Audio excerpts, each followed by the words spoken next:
anterior, donde estuvimos viendo el tema de la consanguinidad y cómo se generaba. ¿Ok? Entonces, quedamos en que efectivamente la consanguinidad se define como la probabilidad de que en un locus cualquiera un individuo presente alelos idénticos por descendencia.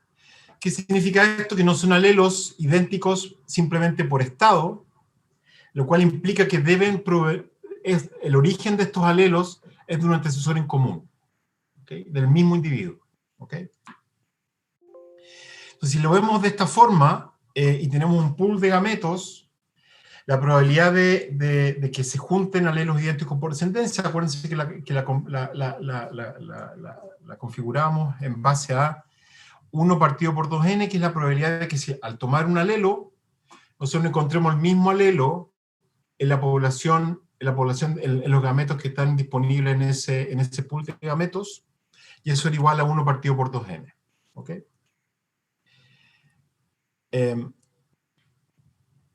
Entonces, básicamente,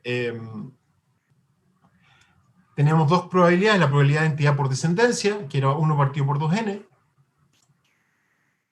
y en el otro caso, es la probabilidad condicional de no identidad por descendencia, o de no identidad, donde básicamente la probabilidad de alelos distintos, y eso es igual a 1 menos 1 partido por 2n, porque obviamente la probabilidad de identidad por descendencia es 1 partido por 2n. ¿Okay?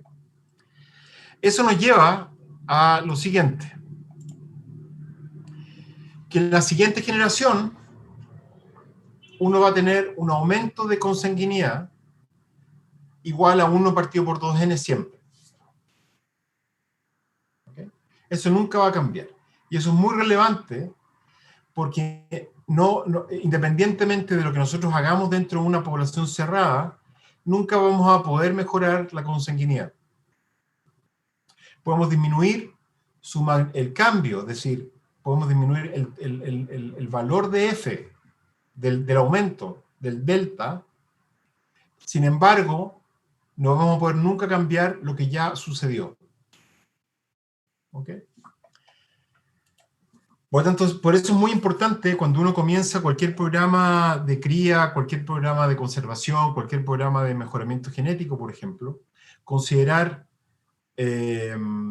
directamente cómo podemos manejar la variabilidad genética en relación básicamente al tamaño, a la consanguinidad, porque después no vamos a poder definir, o no vamos a poder, de alguna manera, crear o disminuir la consanguinidad. Siempre va a ir aumentando. ¿Ok? Y eso es lo que está en esta fórmula acá. Si la generación 1, el delta, el F1, la consanguinidad de la generación 1 era 1 partido por 2n, y el F, la consanguinidad de la generación 0 es por definición 0, a medida que suceden las generaciones, el valor de F se descompone siempre como el aumento, que es lo que está acá, 1 partido por 2n, más lo que queda por generar consanguinidad, que es 1 menos 1 partido por 2n, por la consanguinidad de la generación anterior. ¿Ok? N es básicamente el tamaño de la línea en la población ideal. ¿Ok? Por lo tanto, si ustedes se fijan, siempre va a haber un aumento, y ese aumento depende, básicamente, está asociado, o lo que ya sucedió en consanguinidad, está definido por esta parte de la fórmula. ¿Ok? Por lo tanto, si hablamos de delta, como hablamos de delta Q, en este caso vamos a hablar de delta F, vamos a hablar que el delta F en la población ideal es 1 partido por 2n, y definiendo de esa forma el 1 partido por 2n, el F de la generación T, n generaciones posteriormente, es igual al delta F, más 1 menos el delta F, por la consanguinidad de la generación inmediatamente anterior. ¿Okay? Y esa es la fórmula general de consanguinidad. Entonces, como les decía, lo importante acá es que la consanguinidad siempre va a aumentar, nunca va a retroceder, Y además depende de la cantidad de consanguinidad que ya se generó en esa población. Porque depende de las generaciones anteriores. Y no se puede cambiar eso. ¿Ok? Entonces, si uno de alguna manera descompone esto, con consanguinidad,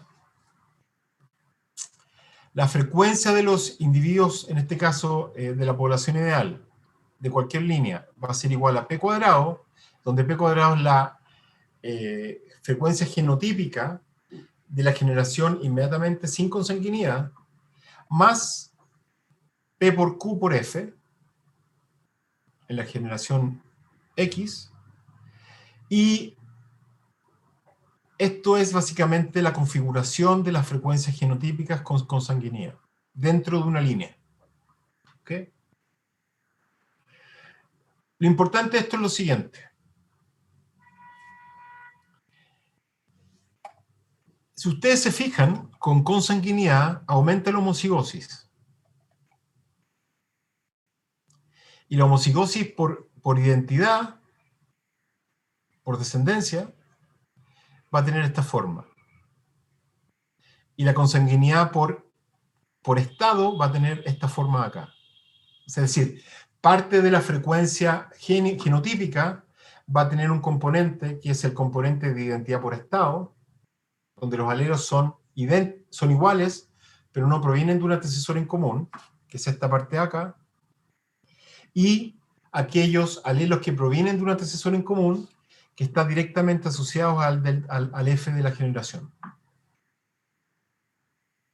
¿Por qué es importante esto? Porque uno puede definir cuál va a ser el cambio de la frecuencia genotípica con consanguinidad en cualquier población, conociendo el valor de F. Y si tenemos una población ideal, esa población ideal es fácilmente definible. Pero el problema es que la población ideal no es una población real, es una población donde uno de alguna manera, o que uno utilizó para poder entender el proceso. Pero en general vamos a ver que existen otras formas de calcular la consanguinidad en una población cuando hay condiciones que son menos simplificadas que lo que ocurre básicamente en la población ideal. ¿Ok? Lo otro importante, debido a que efectivamente las frecuencias génicas van a variar, pero no sabemos si va a cambiar la frecuencia de un lugar a otro. Lo importante para poder entender este proceso en la población ideal es calculando la frecuencia de la varianza del cambio, es decir, la varianza del delta Q. ¿Okay? Y la varianza del delta Q es simplemente P por Q de la primera generación partido por 2n. ¿Okay? Es decir, la varianza del cambio depende directamente del tamaño de la línea. Si la línea es muy pequeña, el cambio va a ser muy significativo. Si el n es muy grande, el cambio va a ser muy pequeño. ¿Okay? Y acuérdense ustedes que la deriva es un proceso aleatorio, por lo tanto no sabemos básicamente para qué alelo va a cambiar la frecuencia. ¿Ya? Solamente sabemos que va a cambiar. ¿Okay? Y por eso se llama deriva génica. Bueno, y de la misma forma, la varianza de Q en cualquier población en la generación T se puede calcular en base a la fórmula acá, que es la varianza entre las líneas, en la generación T. Y para entender un poco más esto, vamos a ir al Excel que les subí en el sitio.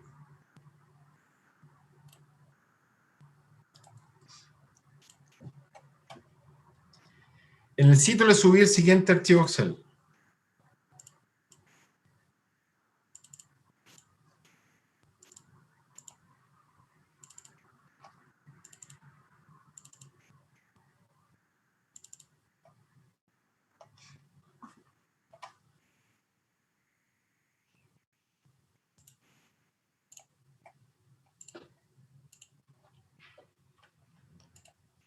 Les voy a compartir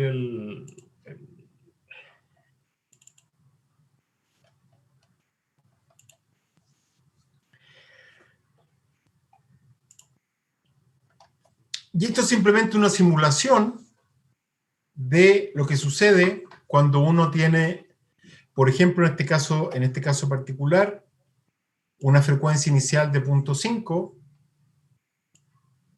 que es la primera es la generación inmediatamente anterior al que comience el proceso de... Acuérdense ustedes que la población ideal ocurre de la siguiente forma. Tenemos una población muy grande que se subdivide en n líneas y cada una de esas líneas tiene un tamaño específico.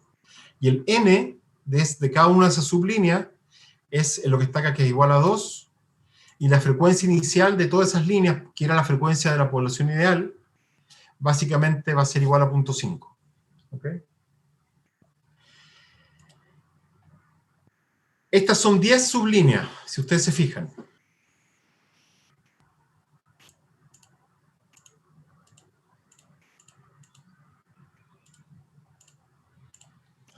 ¿Quién me puede decir qué les llama la atención de estas líneas? Esta es la frecuencia de Q, para que sepan. Es la frecuencia de Q. Inicial. Y lo que está definido acá es la frecuencia de Q. ¿Qué les llama la atención de estas líneas? Todas comienzan con 0,5. ¿Se fijan?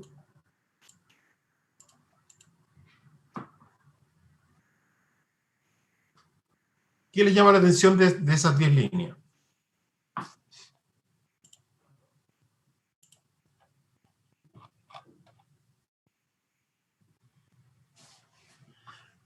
Casi abajo hay puros ceros y unos. Perfecto. Acuérdense que dentro de cada línea el proceso es independiente entre líneas. ¿Ok? Por lo tanto, aquí no hay ninguna asociación entre las líneas. Nada. Cada línea es independiente. ¿Ya? Bueno, Allison dice que hay puros unos y ceros. ¿Qué significa que haya puros unos y ceros?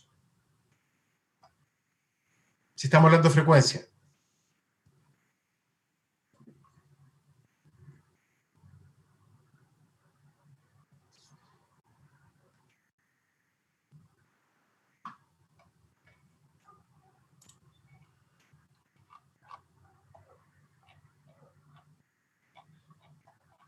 ¿Qué le llama la atención?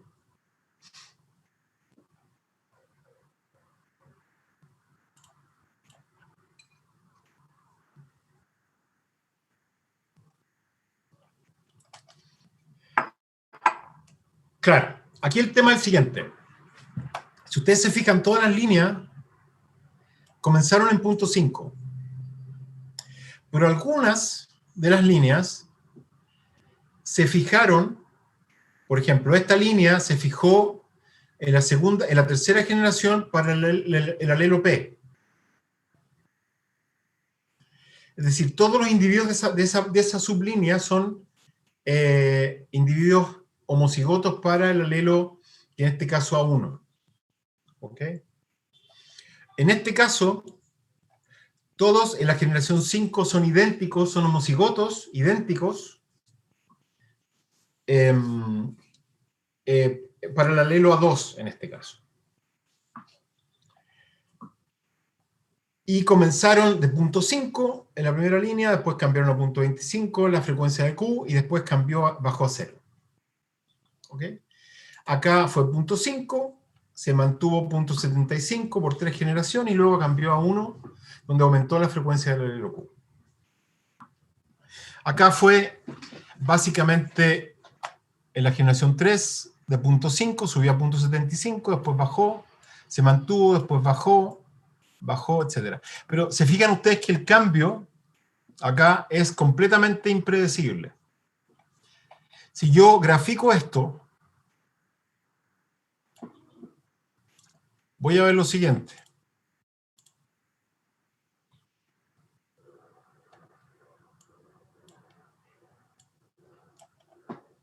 Voy a ver que cada línea, de alguna forma, quizás se ve más sencillo esta otra forma.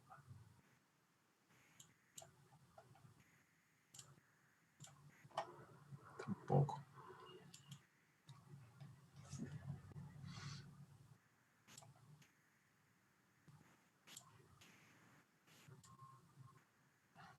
Menos.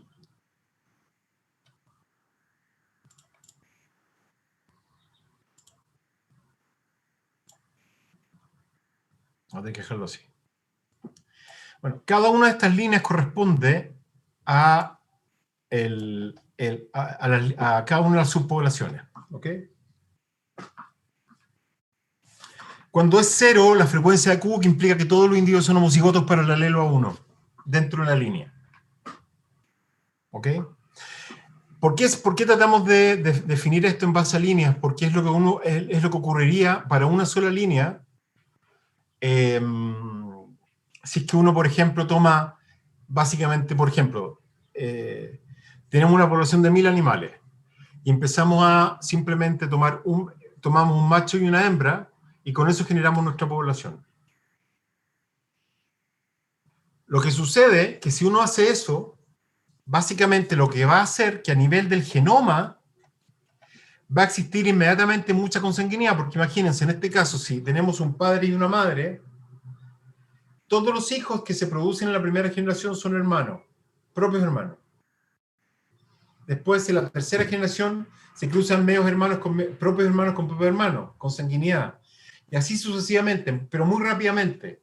Y lo que sucede con eso es que el cambio de la frecuencia de los alelos de esa población va a ser impredecible. No sabemos básicamente cómo va a cambiar, para qué lugar va a cambiar, para qué, si se van a fijar alelos A1 o alelos A2. ¿Por qué? Porque el N es muy bajo. ¿Ok? Voy a generar este gráfico con 100 generaciones para que veamos lo que pasa y vamos a cambiar un parámetro.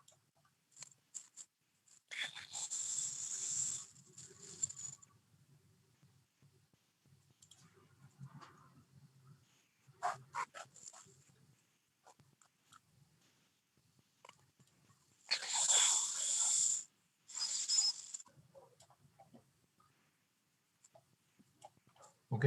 Ya. Cada una de estas líneas va a corresponder al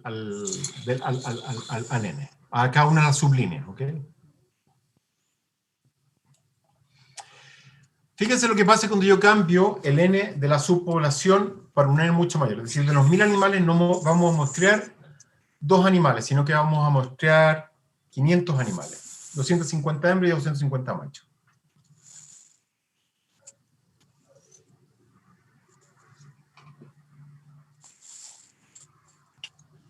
¿Qué es lo que ven ustedes ahí?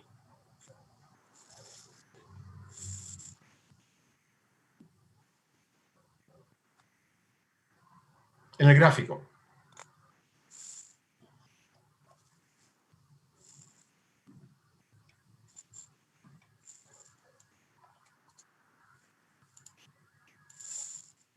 ¿Qué es lo que ven ahí?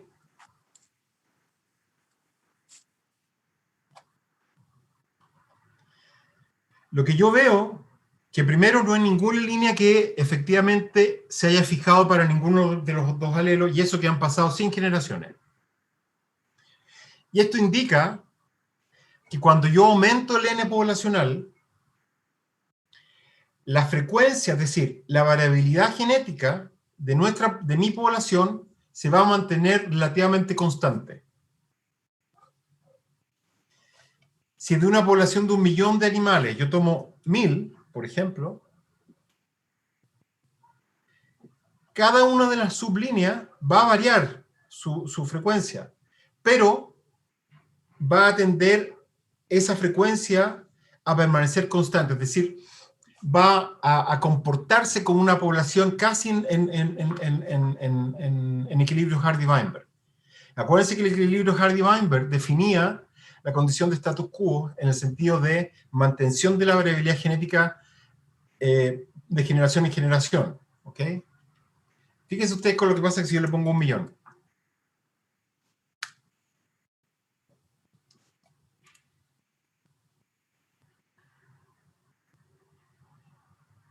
El eje es distinto. Voy a poner el mismo eje.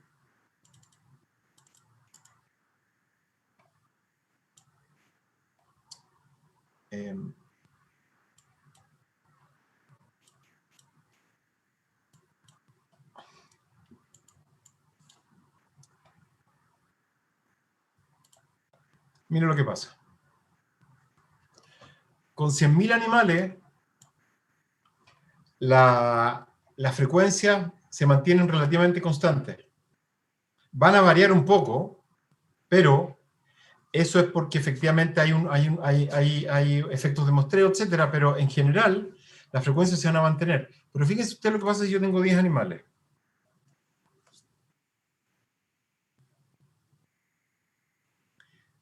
Las frecuencias cambian enormemente.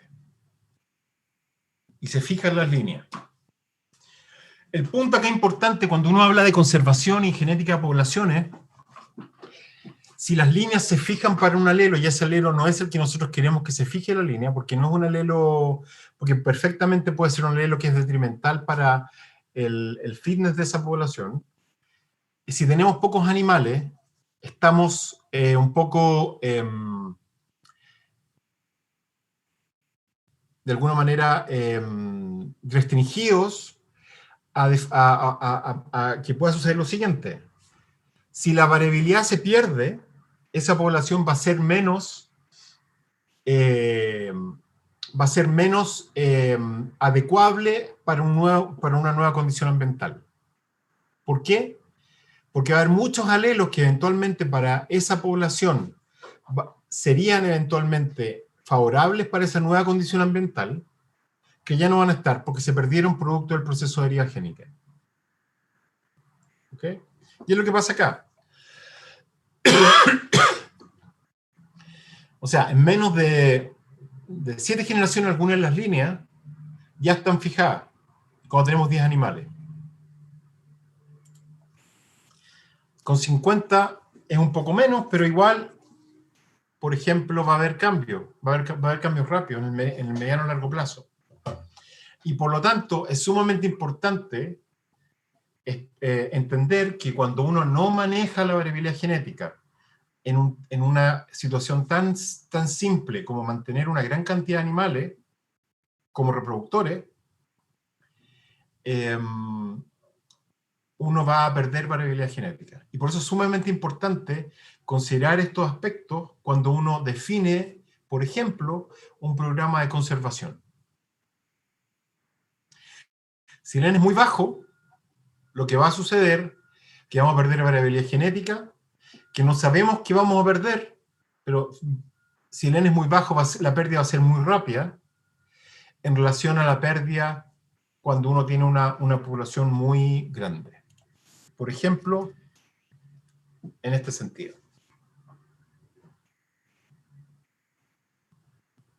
¿Me entienden?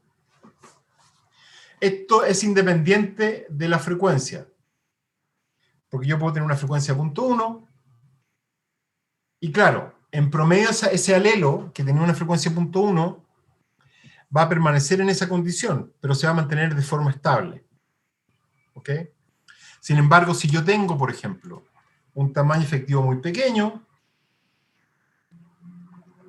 y en este caso particular, la mayoría el 10% de mis poblaciones va a ser básicamente, va a fijarse para el alelo Q, y el 90% en promedio va a fijarse para el alelo P.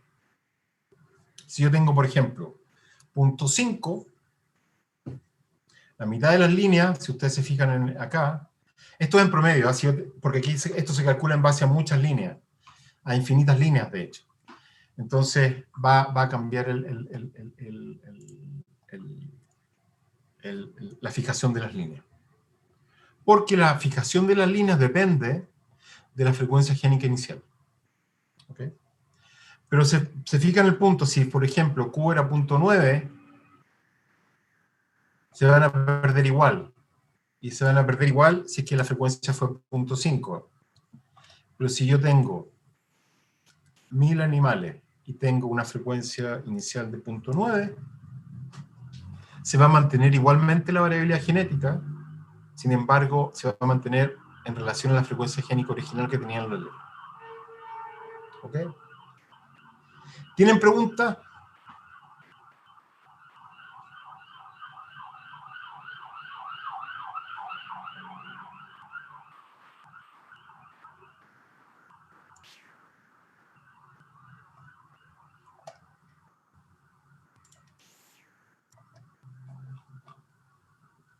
Bueno, de todas maneras, les dejé en el sitio el archivo para que puedan de alguna manera trabajar un poco en ese archivo, porque también está, hay algunos ejemplos de selección por distintos métodos de selección natural, para que puedan entender un poco más cómo opera la frecuencia génica. Y por eso es que es tan importante cuando uno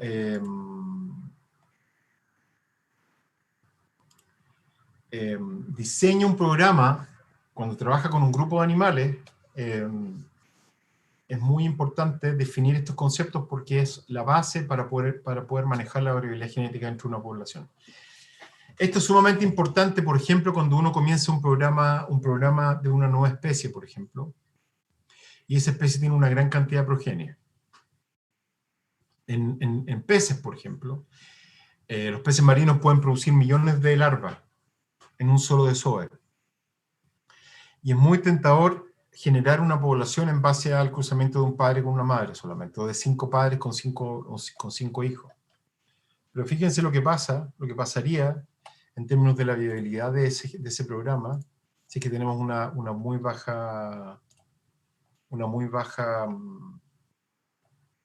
número muy bajo de reproductores. Vamos a tener lo que vimos en el archivo Excel que les dejé arriba. ¿Ok? Perfecto. Entonces, el tema acá principal es que esto es muy necesario, o sea, es imprescindible al momento de manejar una población productiva y una población para conservación. ¿Ok?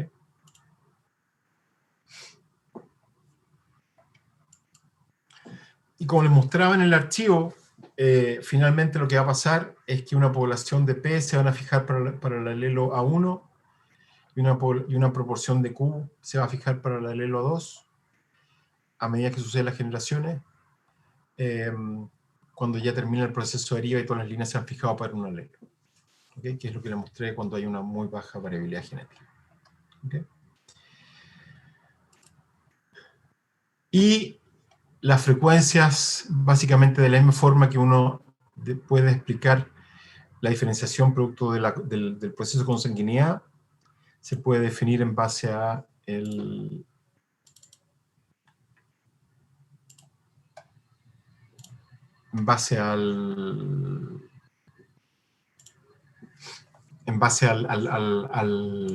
al proceso de varianza de la variabilidad, perdón, de la varianza entre las líneas.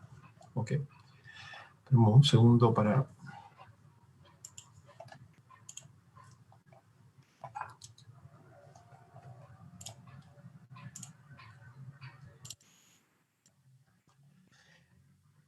Lo importante de esto es lo siguiente. Nosotros vimos definimos este proceso en base a que es básicamente lo mismo, a dos términos distintos, pero que de alguna manera definen o están definidos por el mismo proceso, que es la deriva génica. En relación al proceso de consanguinidad y en relación al proceso que define la dispersión de las líneas en base a la varianza de la frecuencia de los alelos. ¿Okay? Pero básicamente es el mismo proceso. ¿Okay? Visto desde dos puntos distintos. Entonces, básicamente, cuando ya concluya el proceso de deriva génica, va a haber diferenciación entre las sublíneas. Esta diferenciación de las sublíneas va a ser aleatoria. Va a existir uniformidad dentro de cada una de las sublíneas y, obviamente, como ya hemos dicho, va a haber un aumento de homocigosis y homocigotos dentro de cada una de las líneas para poder, y eso es lo que va a generar este proceso de deriva. ¿Ok? Este es el inbreeding en una raza chilena de perro, que es el terrier chileno. Y esto sucede en general en todas las líneas de perro, en todas las razas de perro, donde básicamente dependiendo de cómo se maneje la variabilidad genética de la raza, va a haber mayor o menor cantidad de consanguinidad. Y esto es el pedigree de casi 8.000 animales de la raza. Y ustedes pueden ver que efectivamente, dependiendo del kennel, y cómo se maneje dentro del kennel, que podría ser el símil de una subpoblación, es la cantidad de consanguinidad que se va a manejar. Ahora, la consanguinidad depende de lo que uno utilice como reproductores. Es decir, si uno premeditadamente cruza madres con hijos, por ejemplo, que es lo que usualmente hacen los criadores de perros para mejorar o mantener los fenotipos que a ellos les interesa, eso va a generar mucha consanguinidad. ¿Ya? Y algunos de los kennel tienen bastante consanguinidad y otros relativamente poca. ¿Ya? Eso nos lleva básicamente a otro tema, que es el general, qué sucede en el caso particular cuando ya la población ideal en la práctica no funciona, porque en la práctica no funciona la población ideal, y tenemos que de alguna manera tratar de predecir cuál va a ser el cambio o el aumento de la consanguinidad en condiciones menos simplificadas. ¿Ya? Simplificadas entendiendo el caso de la población ideal. ¿Okay? Por ejemplo, en el caso de la población ideal había igual número de machos y hembras, pero en general puede haber menor número de machos y hembras, y eso va a generar también un efecto sobre la consanguinidad que vamos a verificar dentro de cada una de nuestros planteles. ¿Okay? Y para eso vamos a introducir el concepto de tamaño efectivo poblacional. Y es bien sencillo, vamos a hacer el símil en relación al n de la sublínea, y simplemente el tamaño efectivo poblacional, o NE, para diferenciarlo de la población ideal, es el número de individuos que dará origen a la misma tasa de consanguinidad si estos animales se hubiesen mantenido bajo las condiciones de la población ideal. Básicamente lo que dice esto es que si el delta F era igual a 1 partido por 2n, y el n es igual a 1 partido por delta F, el tamaño efectivo poblacional va a ser igual a NE, y eso es igual a 1 partido por 2F en cualquier población, independientemente si se cumplen o no las condiciones de equilibrio de la población ideal. ¿Okay? Y esto es importante por lo siguiente: uno puede calcular el NE directamente con datos. Por ejemplo, lo otro importante, en el caso de los peces, por ejemplo, el tamaño censal, que es el N, es muy alto. Estamos hablando de millones de animales. Sin embargo, el tamaño efectivo va a ser siempre menor, mucho menor. Otro caso importante, por ejemplo, es el caso de las vacas lecheras de Estados Unidos. Debe haber aproximadamente 9 millones de vacas en producción de leche en Estados Unidos. Pero el tamaño efectivo de la población de Holstein en Estados Unidos no llega a ser más que 70 animales. ¿Por qué? Porque la raza Holstein, producto del proceso de selección genética, ha sido muy seleccionada, y además se ha generado el siguiente efecto: que hijos de padres muy buenos se perpetúan en la población, y por lo tanto eso va generando mayor consanguinidad, y por eso que el tamaño efectivo de la población de Holstein es muy bajo. Y en el caso particular, lo importante es esto, que se puede calcular directamente. Por ejemplo, el tamaño efectivo poblacional se puede calcular si uno conoce, por ejemplo, la cantidad de machos y hembras que existen dentro de esa población, como aproximadamente 4 por NM, número de machos por el número de hembras, males and females. Y lo interesante de esto es lo siguiente: el tamaño efectivo va a depender directamente del sexo que está en menor proporción. ¿Por qué? Porque como el denominador depende del número de machos y hembras, y el denominador de la suma de estas dos cantidades, si por ejemplo tenemos un solo macho, el denominador sería 4 por el número de hembras. En cambio, el denominador sería 1 más el número de hembras. Es decir, 4 veces el número de hembras de esa población. 4 partido por el número de hembras. Por lo tanto, va a ser mucho más pequeño el tamaño efectivo cuando tenemos solamente un macho disponible para nuestro cruzamiento. ¿Ok? Esto lo podemos ver de la siguiente forma. En PESA se pueden utilizar distintos sistemas de cruzamiento. ¿Ya? Y podemos tener, por ejemplo, cruzamientos de un macho con 3 hembras, de un macho hasta con 7 hembras, en lo que vemos acá. Si tenemos un macho con 3 hembras y tenemos un macho con 7 hembras, la consanguinidad es casi el doble. Y pasamos de un tamaño efectivo 71, por ejemplo, cuando tenemos 300 familias, a casi 38. La gran diferencia de esto, que un tamaño mínimo aceptable para cualquier sistema de producción es 50 como tamaño efectivo. Y con este sistema de cruzamientos vamos a tener un tamaño muy por debajo de lo que uno necesita o utilizar cuando maneja un sistema de producción para un programa de mejoramiento genético. ¿Ok? El otro punto importante es que también depende el tamaño efectivo de la variabilidad que existe entre las familias. Es decir, tenemos N familias y algunas familias contribuyen con pocos genes y otras familias contribuyen con muchos genes, existe lo que se denomina una asimetría de las contribuciones de los reproductores. Y esta asimetría genera mucha consanguinidad.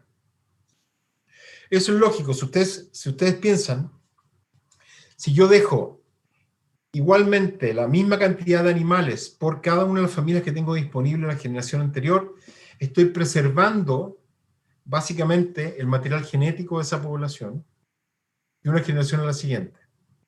¿Okay? El tamaño, cuando yo dejo siempre una proporción constante de individuos de cada una de las familias que están presentes en esa población, el tamaño efectivo es básicamente el doble del que yo hubiese obtenido si es que esos animales yo lo hubiese dejado usarse de forma aleatoria y dejar progenie de forma aleatoria. ¿Ok?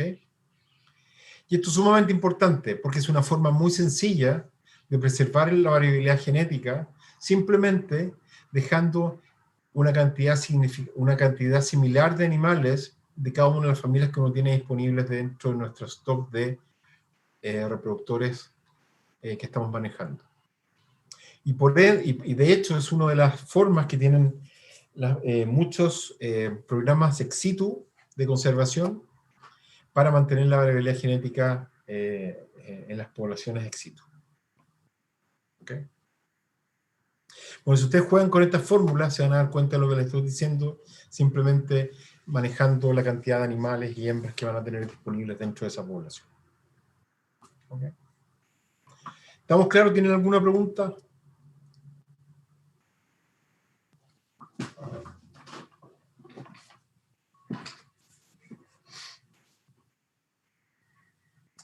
Ok. Cuando hablamos de consanguinidad, estamos hablando básicamente de la probabilidad de homocigosis en un individuo. ¿Ok? En este caso, estamos hablando de, cuando hablamos de coancestría, es decir, cuán parientes son los individuos dentro de una población, estamos hablando de la probabilidad de que dos individuos distintos compartan alelos idénticos por descendencia. Y el coeficiente de coancestría es una probabilidad. Obviamente, porque es la probabilidad de que dos individuos de esa población compartan alelos idénticos por descendencia. ¿Okay? Si los animales son parientes, van a tener una mayor probabilidad de compartir alelos idénticos por descendencia, en relación a animales que no son parientes. Porque obviamente no son parientes. Y por lo tanto es imposible que dos animales que no sean parientes compartan alelos de antecesores anteriores. De un antecesor en común. ¿Okay? Por lo tanto, esa es básicamente la definición. Yendo un poco más a la definición de concestría y viendo la parte más operativa, imagínense lo siguiente. Tenemos un macho que es heterocigoto para el locus, tiene el alelo A1, A2, y la hembra tiene el alelo A3 y A4. ¿Okay? Estos dos individuos no son consanguíneos, por lo tanto la progenie no es homocigota. ¿Ok? Por estado. ¿Por qué? Porque son animales distintos que no son parientes. ¿Okay? Por eso está definido la configuración de esta forma.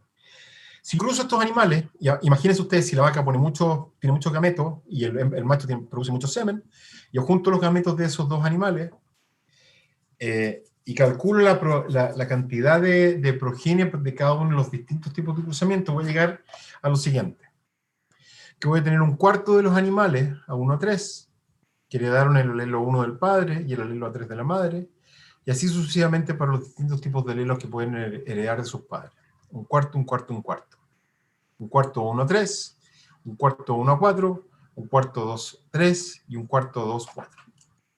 ¿Ok? Si yo calculo, acuérdense que la coeficiente concestría es la probabilidad de que dos individuos compartan alelos idénticos por descendencia. Tengo que ver qué tipo de identidad existe dentro de cada uno de los tipos de cruzamiento que hay disponible. ¿Okay? Dentro de esa familia, dentro de ese grupo de propios hermanos, yo puedo tener individuos que sean A1 a 3, con individuos, y los comparo con individuos A1 a 3, individuos A2 a 2, A2 a 3, con individuos A1 a 4, e individuos A1 a 4 con individuos A1 a 3. Esos son básicamente los 4 posibles tipos de cruzamientos que puedo tener. O de match entre individuos para calcular la probabilidad de concestría. El coeficiente de concestría. Si los animales comparten el mismo genotipo, tienen el mismo genotipo, solamente la mitad de esos alelos van a ser idénticos por descendencia. ¿Ok? Que es el caso que está acá. Porque obviamente el alelo 1 es diferente al alelo 3 porque provienen del padre y de la madre, y solamente si comparten alelos que se heredaron del mismo padre van a ser alelos idénticos por descendencia. En el caso de esta configuración, ninguno va a ser idéntico por descendencia. Si ustedes se fijan. Y en este otro caso, un cuarto de los alelos va a ser idéntico por descendencia. Acá era la mitad, acá era 0 y aquí era un cuarto. Por lo tanto, si yo calculo todas las posibles combinaciones, voy a llegar a obtener que la coancestría, en este caso de los propios hermanos, es igual a un cuarto.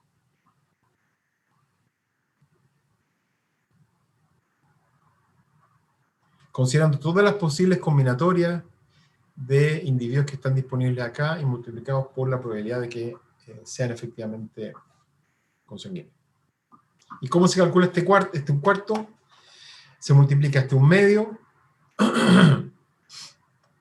por un 16avo, un cuarto por un 16avo, así a través de todo, y es lo que está acá. Y eso sumado da igual a un cuarto. Por tanto, si usted le pregunta, ¿cuál es la probabilidad de que ustedes con sus hermanos compartan alelos idénticos por descendencia? Es un cuarto. Si nos dicen medios hermanos, la probabilidad sería la mitad de un cuarto. ¿Ok? Porque solamente van a compartir alelos de un padre, pero eventualmente pueden tener medios hermanos, otro padre distinto, de la misma madre o al revés. ¿Ok? ¿Por qué hablamos del concepto de concestría? Porque vamos a calcular en este momento de manera más práctica cómo se pueden calcular en una población y en un pedigree estas probabilidades de concestría, los coeficientes de concestría y de parentesco que hay disponibles en una población. ¿Ok? Y eso para describir básicamente una genealogía. Es lo básico que uno debe saber cuando, por ejemplo, dibuja un pedigree y define cuál es la probabilidad, por ejemplo, si yo cruzo un padre con una hija, o este individuo que es medio hermano de uno de los padres del individuo, cuál va a ser la probabilidad de que el individuo que voy a generar por parte de ese cruzamiento va a ser idéntico por descendencia. ¿Ok? Y esto es súper sencillo. Vamos a generar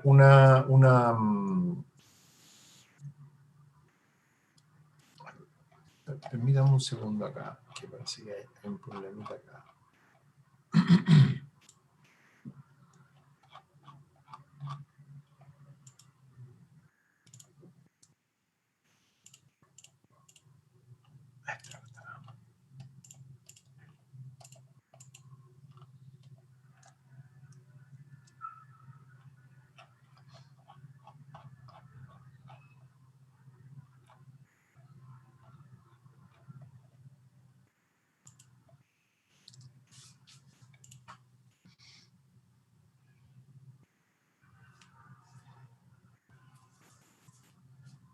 Entonces, para poder calcular la matriz de parentesco, vamos a tener que definir vamos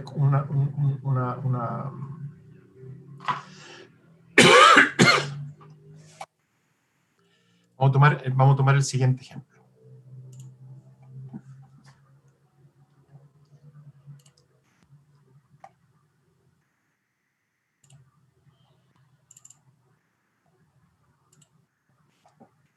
Okay.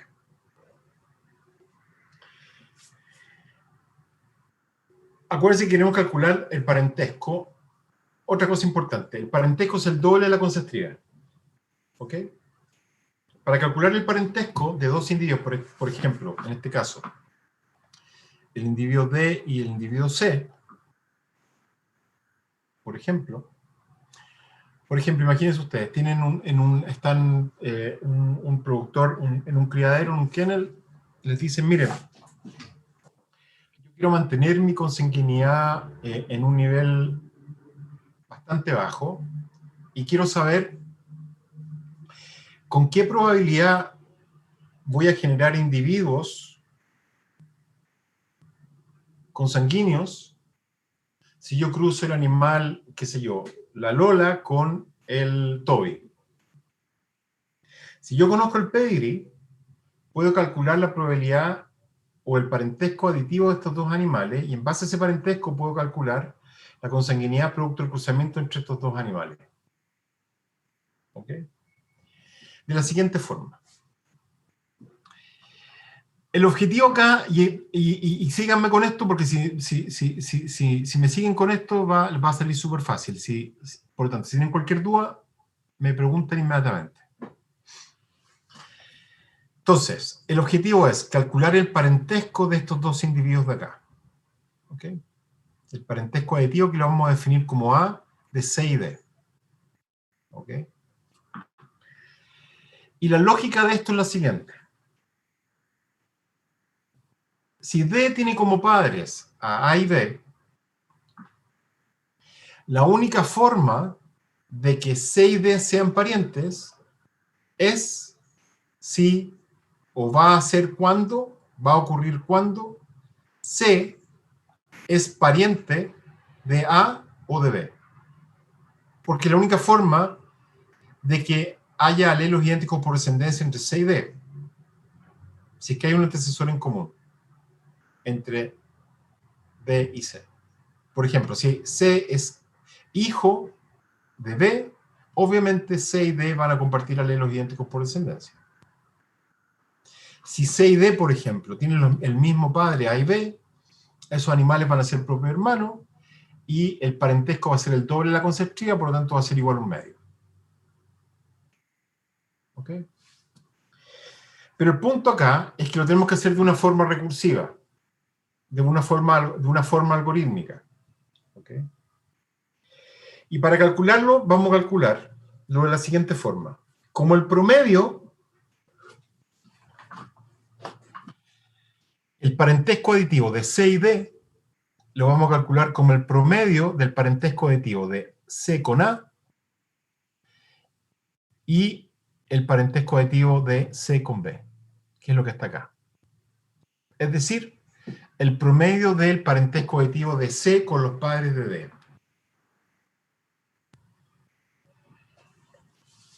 ¿Ok?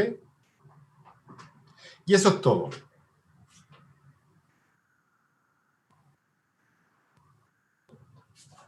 Eso es todo lo de la clase. Que ustedes deben saber. ¿Tienen preguntas?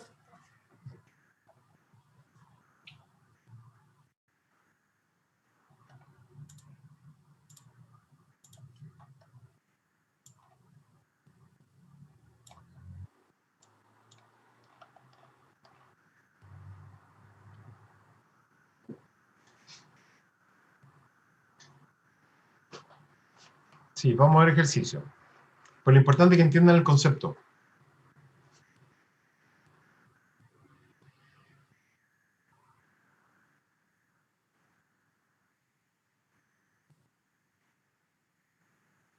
¿Ya?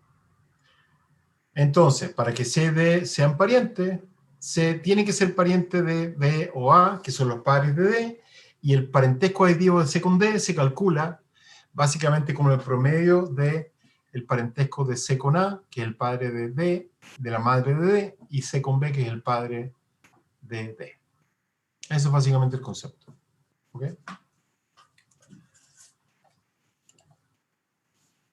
Otro tema. El parentesco de un individuo consigo mismo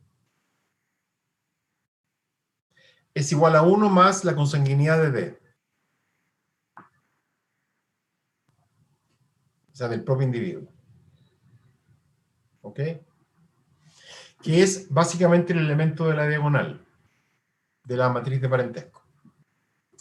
Y lo otro importante, que si D tiene compadres a A con B, la consanguinidad de ese individuo, D, es igual a un medio del parentesco aditivo de A con B. Por ejemplo, si yo quiero calcular la consanguinidad de D y B con E y A con B eran, por ejemplo, propios hermanos, la consanguinidad de ese individuo va a ser igual a un cuarto.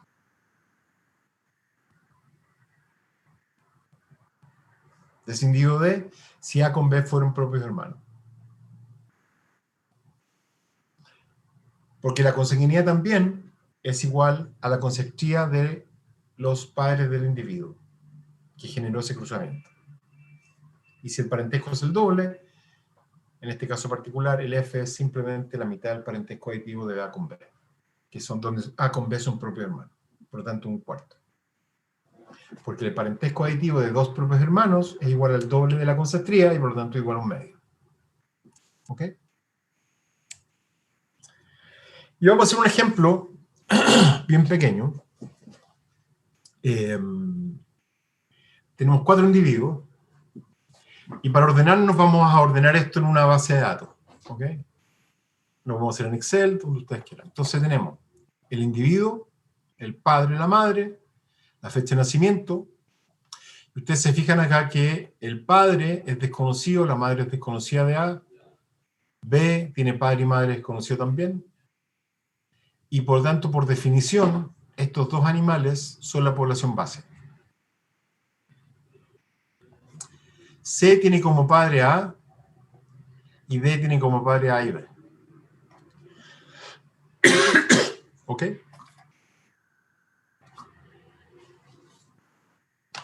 Es bien fácil.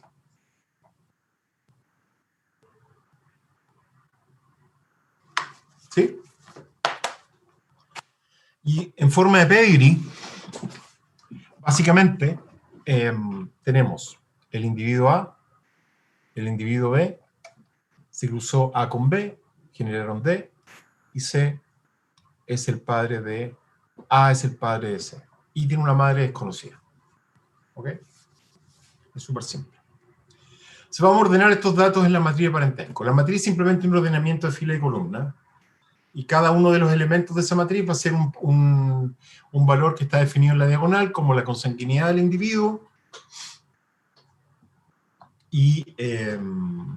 o el parentesco aditivo del individuo consigo mismo, que es igual a 1 más la consanguinidad del individuo, y los elementos fuera de la diagonal son el parentesco aditivo de los animales involucrados en el intersecto entre ambas filas y columnas. ¿Ok? Entonces tenemos acá lo siguiente, vamos a ordenarlo de la siguiente forma.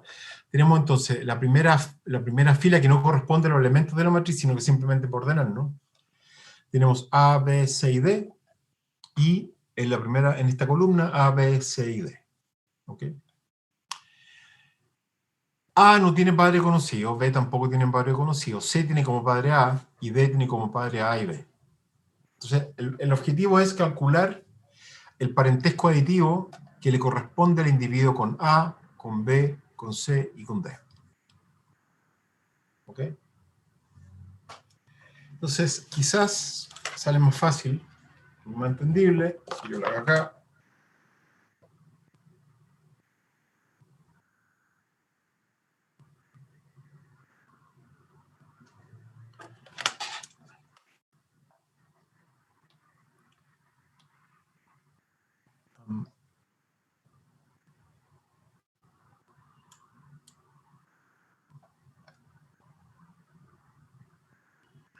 Entonces, tengo acá lo siguiente.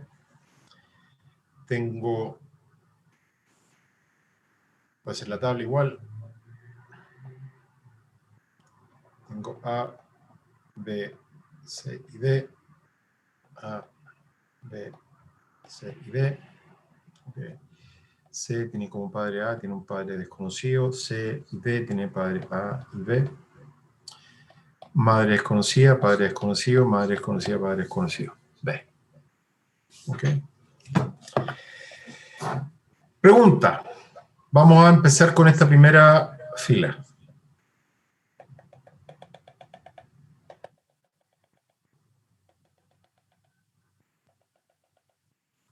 ¿Okay? Tenemos que calcular el parentesco aditivo de A con A con A.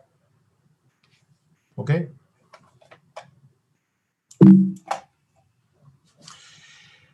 ¿El individuo es consanguíneo? Primera pregunta. Bajo el concepto de lo que estamos viendo de consanguinidad acá. ¿Es consanguíneo?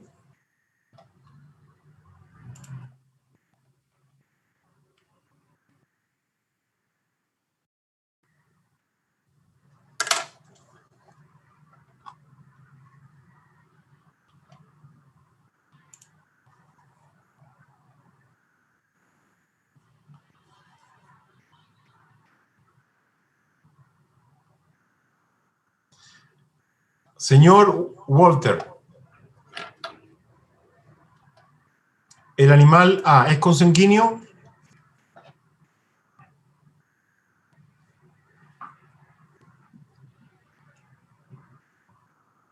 Es consanguíneo. ¿Por qué es consanguíneo? A ver.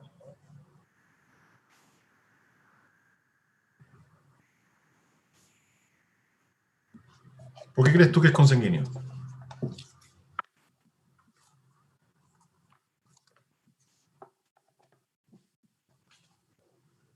Yo diría que no es consanguíneo porque sus padres son desconocidos y por definición un individuo que tiene padres desconocidos pertenece a la población base y por lo tanto se asume que esos individuos tienen básicamente alelos independientes, no por descendencia. Y por lo tanto, como el valor de este es igual a 1 más el f de A, eso es igual a 1 porque f igual a 0. ¿Sí?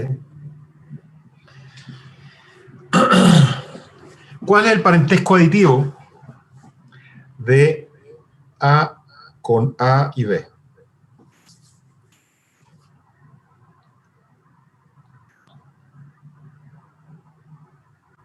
De la misma forma que lo hacíamos antes.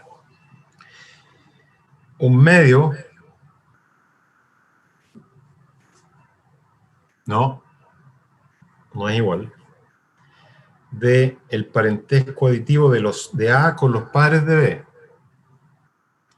Debido a que A el parentesco aditivo de A con los pares de B es 0, básicamente. ¿Por qué? Porque tiene pares desconocidos. Y por tanto esto es igual a 0.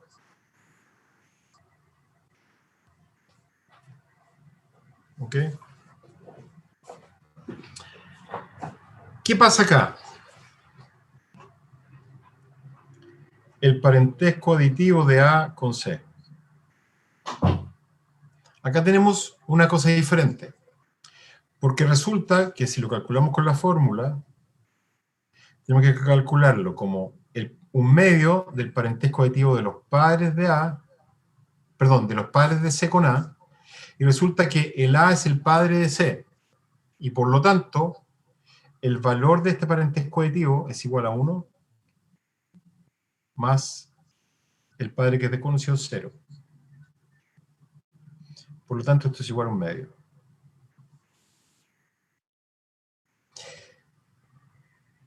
Siendo este valor el parentesco aditivo de A con A.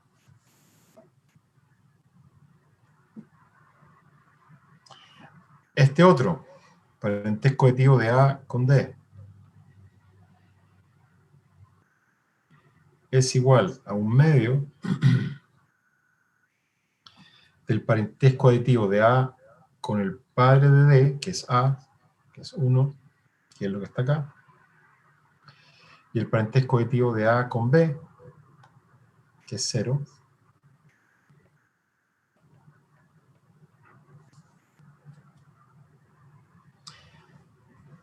Por lo tanto, ya tenemos la primera fila. La matriz de parentesco es simétrica. Entonces, lo siguiente que tenemos que hacer es simplemente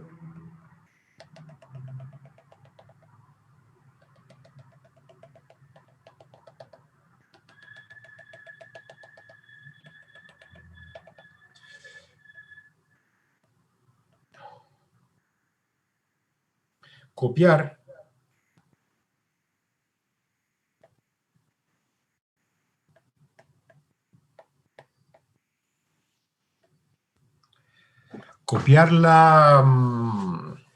los elementos de la diagonal, pero de los elementos fuera de la diagonal, y seguir con nuestro llenado de la tabla, ¿ok? De la matriz. B1. El parentesco aditivo de A con B y C. ¿Ya? Es igual a un medio por A de B con A, que es 0, más 0, y por lo tanto esto es igual a 0. El parentesco aditivo de B con D es igual a un medio del parentesco aditivo de B con A, que es 0, más el parentesco aditivo de B con B, que en este caso es 1, es igual a un medio. Si yo bajo acá,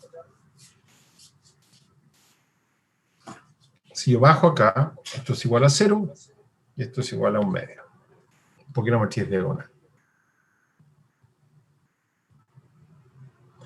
Yo lo dije antes, que el parentesco aditivo de un individuo consigo mismo es igual a 1 más la consanguinidad del individuo. ¿Ya? Y la consanguinidad del individuo es igual a la mitad del parentesco aditivo de los pares de ese individuo. ¿Ok? C, 1. Los padres de C no son consanguíneos, no son parientes, por lo tanto, el parentesco aditivo de C con C es igual a 1. ¿Ok? Luego, el parentesco aditivo de A con C y D es igual a 1/2 del parentesco aditivo de C con A, de C con A, que es 1/2, C con A, y C con B que es 0.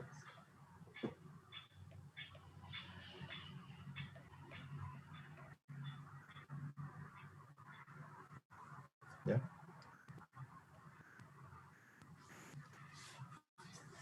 Es decir, el parentesco aditivo de los medios hermanos es igual a 1/4. Si Dios hubiese tenido un propio hermano, habría sido 1/2. Pero en este caso tiene solamente un padre en común, por lo tanto, el parentesco aditivo C con D es igual a 1/4. ¿Okay? Y lo pongo acá. Y luego, A con B no son parientes, y por lo tanto esto es igual a 1. Y esta es mi matriz de parentesco. Es decir, tiene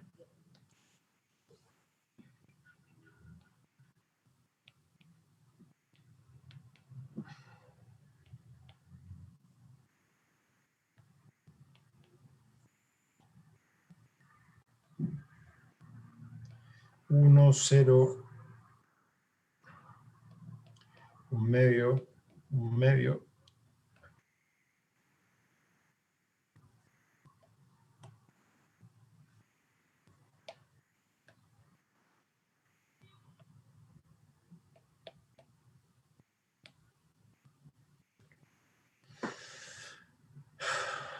Parece que era 0.